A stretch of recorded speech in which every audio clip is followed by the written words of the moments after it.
warahmatullahi wabarakatuh. Rabbi sholli sadri wa yassir li amri wahlul 'uqdatam min lisani yafqahu qawli. Alhamdulillah wa ni'matillah wa syukurillah. Asyhadu an la ilaha illallah wahdahu la syarikalah wa asyhadu anna Muhammadan abduhu wa rasuluhu wa nabiyya ba'da. Alhamdulillah, segala puji hanya untuk Allah Subhanahu wa taala. Pada hari ini kita dipertemukan kembali dalam keadaan sehat walafiat, dalam cinta dan ridhonya, dalam kasih sayangnya. Semoga kita semua dijadikan oleh Allah hambanya istiqomah, yang sehat lahir batin, tetap semangat dalam menapaki kehidupan dan terus menebar kebaikan. Amin ya Allah ya Rabbal alamin. Salawat dan salam selalu terlimpah curahkan pada uswah dan junjungan kita Nabi Muhammad Sallallahu Alaihi Wasallam, serta para sahabat, keluarga dan orang-orang istiqomah di jalannya. Sahabat, setiap kali kita melakukan banyak aktivitas, dan ketika itu pula terkadang ada hal-hal yang kita lupakan dalam kehidupan kita. Oleh karenanya, kali ini kita akan mengangkat sebuah hadis tentang niat. Karena sesungguhnya niat itu menjadi patokan dasar, menjadi inti dalam aktivitas ibadah. Dalam niat itulah yang akan memancarkan sebuah kebaikan dalam diri kita dan meluruskan seluruh kebaikan kita. Oleh karenanya, niat pada setiap aktivitas menjadi sumber inti dalam melakukan kebaikan dan setiap kegiatan kita. Dalam hadis dikatakan, A'udzubillahi minasyaitonirrajim. Bismillahirrahmanirrahim. An Amiril Mu'minina Abi Hafsin Umar bin Khattab radhiyallahu anhu. Qala sami'tu Rasulullah sallallahu alaihi wasallam yaqul innamal a'malu binniyat wa innamal likulli imri'in ma nawa faman kanat hijratuhu ila Allah wa rasulih fa hijratuhu ila Allahi wa rasulih wa man kanat hijratuhu lid-dunya yusibuha aw imra'atin yankihuha fa hijratuhu ila ma hajara ilaihi. Dari Amirul Mukminin Abu Hafiz Umar bin Khattab radhiyallahu anhu berkata, aku mendengar Rasulullah sallallahu alaihi wasallam bersabda, semua amal perbuatan tergantung niatnya, dan setiap orang akan mendapatkan sesuai apa yang ia niatkan. Barang siapa yang berhijrah karena Allah dan Rasulnya, maka hijrahnya untuk Allah dan Rasulnya. Namun barang siapa berhijrah karena dunia, maka ia mencari karena dunia atau yang dia cari, atau wanita yang ingin dinikahi, maka hijrahnya untuk apa yang dia tuju. Hadis ini adalah hadis yang membahas tentang niat. Oleh karenanya, ketika kita bicara hadis ini, maka kita akan terbayang bagaimana menanamkan niat dalam diri ini pada saat kita ingin melakukan aktivitas dari pagi hari. Dan niat merupakan fondasi dasar dalam setiap aktivitas. Kalau kita melihat ke sana, bahwa hadis ini adalah hadis yang memang mengajarkan setengah dari ajaran Islam. Mengapa?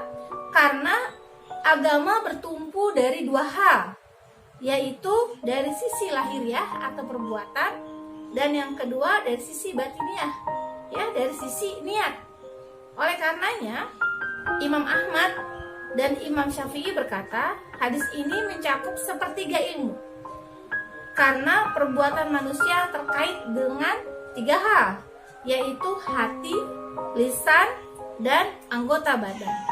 Sedangkan niat dalam hati merupakan salah satu dari tiga hal itu. Sahabat, kalau kita bicara ke sana, kita akan bicara fungsi niat yang harus kita kuatkan dalam diri kita, dalam setiap aktivitas dan rutinitas kita. Niat itu akan mengarahkan kita dalam sebuah proses amal-amal kebaikan yang akan kita rujuk dalam kehidupan kita. Oleh karenanya, Imam At-Tabrani mengatakan dan meriwayatkan bahwa dalam Mu'jam Al-Kabir dengan sanad yang bisa dipercaya bahwa Di antara kami ada laki-laki yang melamar seorang wanita bernama Ummu Qais. Jadi hadis ini kisahnya ada seorang laki-laki yang ingin melamar yang bernama Ummu Qais. Namun wanita ini menolak sehingga ia hijrah ke Madinah. Maka laki-laki tersebut ikut hijrah dan Ummu Qais juga di sana dinikahi oleh laki-laki itu karena kami memberinya julukan Muhajir Ummu Qais. Jadi laki-laki ini dikatakan sebagai Muhajir Ummu Qais karena dia hijrah karena wanita dan karena dunia, bukan karena Allah. Nah, ini gambaran bahwa apa yang kita niatkan di awal itu merupakan tujuan kita. Oleh karenanya dikatakan juga untuk mendapat kepentingan dunia, maka pahala didapat sebagaimana yang didapatkan oleh laki-laki itu. Dan kita wanita, laki-laki itu menikahi wanita, kemudian wanita itu menjadi istrinya. Berarti laki-laki ini menikah karena memang seorang wanita, berhijrah karena seorang wanita. Karena sesungguhnya hijrah atau perpindahan ini menggambarkan bahwa perubahan-perubahan yang harus ada dalam diri kita. Maknanya adalah dalam setiap aktivitas kita harus tanamkan niat yang tulus, niat yang ikhlas karena Allah, dan kita luruskan semua semangat diri kita bahwa kita melakukan kebaikan di jalan Allah karena Allah, bukan karena ingin dipuji, bukan karena ingin dibanggakan oleh semua orang, bukan karena ingin kita berharap orang-orang mengakui keberadaan kita. Lakukan semuanya karena Allah. Kalau mengejar urusan dunia, maka dapatnya dunia. Mengejar urusan akhirat, insya Allah dapatnya dunia dan akhirat.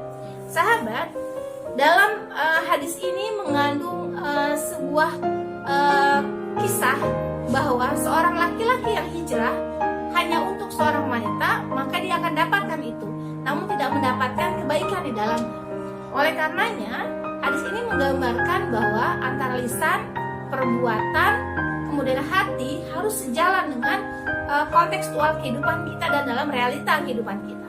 Dan ini menggambarkan bahwa kita di sini harus berhati-hati menanamkan niat. Niat seperti halnya kalau kita mungkin berinfak, niatnya karena Allah.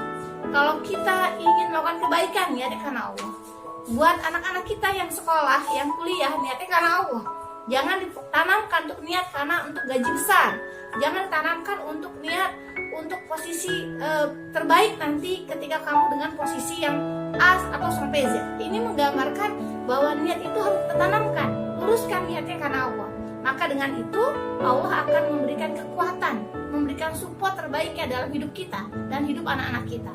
Sahabat, yang harus kita pahami dalam hal ini adalah para ulama sepakat bahwa perbuatan seseorang itu tidak akan diterima, bahkan ditolak oleh Allah, ya, ketika tidak diiringi dengan niat. Oleh karenanya, maksudnya apa? Tidak mendapat pahala apa-apa, gitu kan? Kalau kita melakukan, pokoknya saya kerjain aja, tapi harus ada niat, tanamkan niat. Dengan niat itu akan mendapatkan pahala terbaik di hadapan Allah Subhanahu wa Ta'ala. Dan ini merupakan tabungan. Mengapa? Ketika dalam ibadah yang merupakan sarana inti dalam kebaikan-kebaikan kita, maka yang harus kita kuatkan adalah niatnya. Contoh, kalau dalam ibadah mungkin seperti wudhu, ya, seperti halnya melakukan kebaikan-kebaikan dengan Allah, itu niatnya karena Allah. Dan ketika kita bicara dalam mazhab Hanafi, ini menyebutkan bahwa menyempurnakan untuk mendapatkan pahala. Niat itu untuk menyempurnakan mendapatkan pahala. Jadi ketika kita berniat karena Allah, tujuan niat itu adalah menyempurnakan untuk mendapatkan pahala di sisi Allah.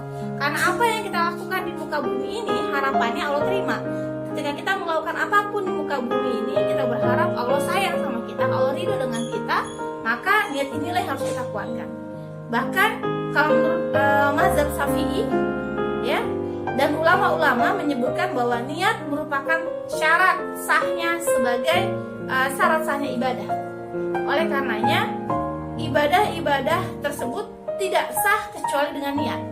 Nah, contoh kalau kita dalam realita kita mungkin yang mudah menjelang Ramadan, ya. Pada saat Ramadan, kalau kita niat saya besok mau sahur, saya mau saum, itu adalah niat. Ketika ternyata takdir Allah, qadarullah, kita kesiangan bangun, kita nggak sahur, otomatis kita akan kuat karena niat itu sudah terpancang dalam diri kita.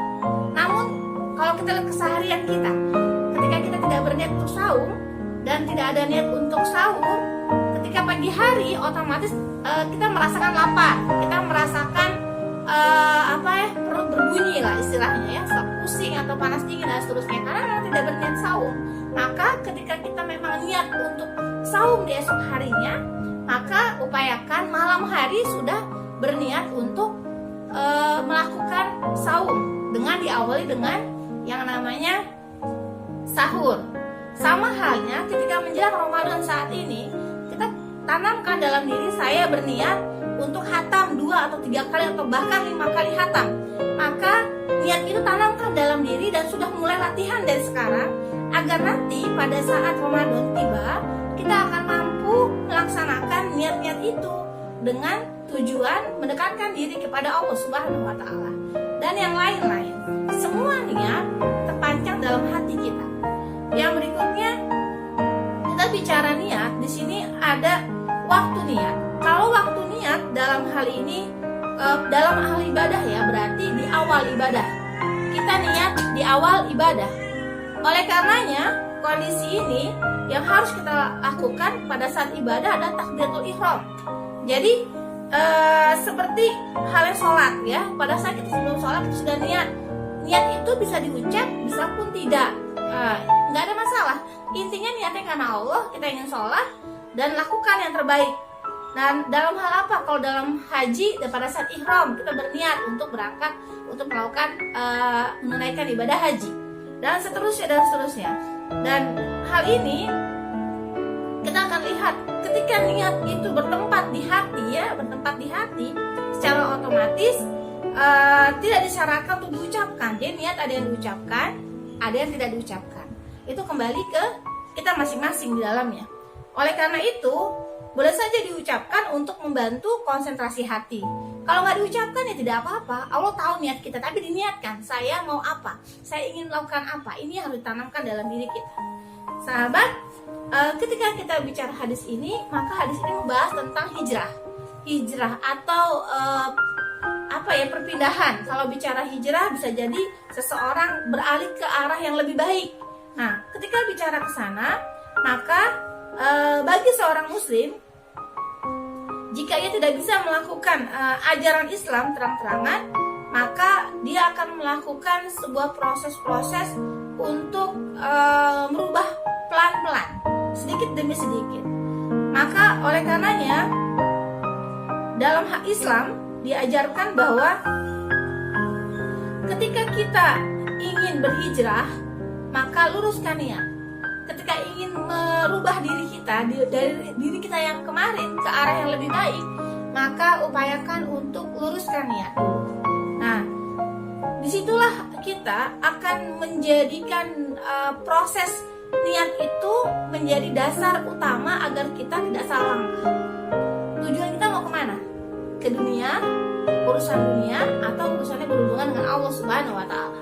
Kalau berniat untuk urusan akhirat, urusannya karena Allah, maka luruskan kebaikan dalam diri kita, semangati diri kita untuk tetap istiqomah di dalamnya. Ingat, kalau sudah mulai agak sudah tidak maksimalkan diri, sudah mulai bosan atau jenuh atau titik klimaks, maka yang harus dilakukan adalah paksakan. Karena niat di awal karena Allah.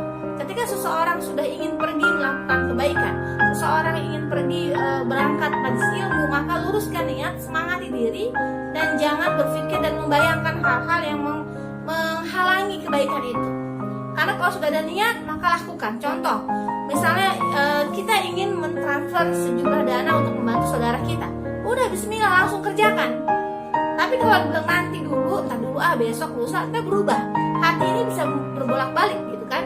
Kemudian ketika kita ingin tilawah, maka langsung ambil Quran tilawah, jangan ditunda-tunda. Maka ketika ditunda-tunda akan membuat kita untuk memulai kembali berat. Dan seterusnya, ini yang menjadi patokan buat kita semua. Kemudian, orang yang berniat untuk melakukan kebaikan, ini akan menjadikan dirinya tetap istiqomah, tetap kokoh, tetap bertahan dalam kebaikan di jalan Allah. Maka dia pasti akan mendapatkan pahala di sisi Allah. Baru niat melakukan kebaikan.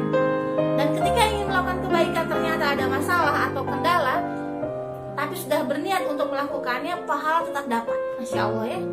Namun ketika kita berniat buruk, melakukan hal yang buruk kepada orang lain dan tidak jadi melakukannya, maka tidak terhitung dosa. Luar biasa. Jadi ini menjelaskan pada kita betapa amat sayangnya Allah dengan kita, bahwa segala niat kebaikan langsung tercatat sebagai pahala. Namun ketika niat keburukan dalam diri ini belum tentu tercatat dosa. Ketika tidak dijalankan maka tidak dosa gitu. Ini menjelaskan bahwa betapa sayangnya Allah kepada hambanya, bahwa kita harus menguatkan niat dan apa yang kita lakukan tidak akan pernah sia-sia.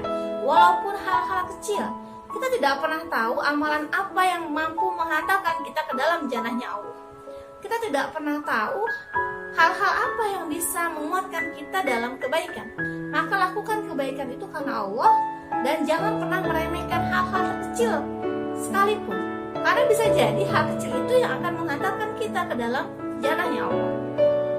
Apalagi hadis ini menjelaskan kepada kita bahwa kita disuruh menjaga keikhlasan. Ikhlas di awal, tengah, dan di akhir. Maksudnya ketika sudah melakukan amal kebaikan, ikhlaskan. Kemudian ketika ada kendala di tengah-tengah, luruskan niat, jaga ikhlas itu. Jangan sampai diungkit-ungkit teori. Sekali lagi saya bilang teori. Dalam prakteknya itu tidak mudah. Namun kita banyak doa, ya Allah jaga ikhlasku di awal, tengah, dan di akhir.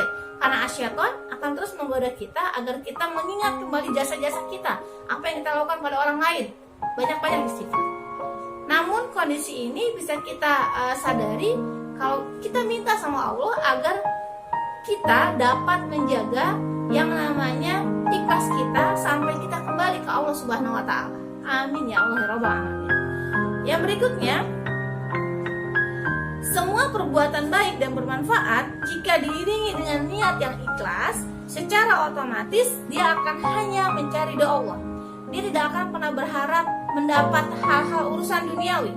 Kalaupun ada, itu merupakan rezeki yang Allah berikan. Tapi ada yang saya katakan bahwa sesungguhnya perbuatan yang dilakukan niatnya karena Allah, maka terhitung ibadah dan pasti bermanfaat, dan otomatis Allah akan menjaga kita. Allah akan memberikan balasan lebih dan lebih baik lagi dari apa yang kita lakukan. Ingat bahwa tujuan kita bukan dunia, tujuan kita adalah akhirat. Dan kita di sini hanya sebentar. Karena sebentar itulah kita harus menjaga kadar iman, kadar posisi niat, kadar posisi kebaikan kita di jalan Allah. Sahabat, tak ada yang tak mungkin di hadapan Allah. Semua akan mudah, semua akan dimudahkan segalanya. Luruskan niat karena Allah, dan semoga niat itu menjadi landasan kebaikan kita untuk mengumpulkan serpihan pahala di hadapan Allah, dan menjadi bekal kita untuk kembali ke Allah untuk menuju jannah firdausnya. Amin ya Allah ya Rabbal alamin. Wassalamualaikum warahmatullahi wabarakatuh.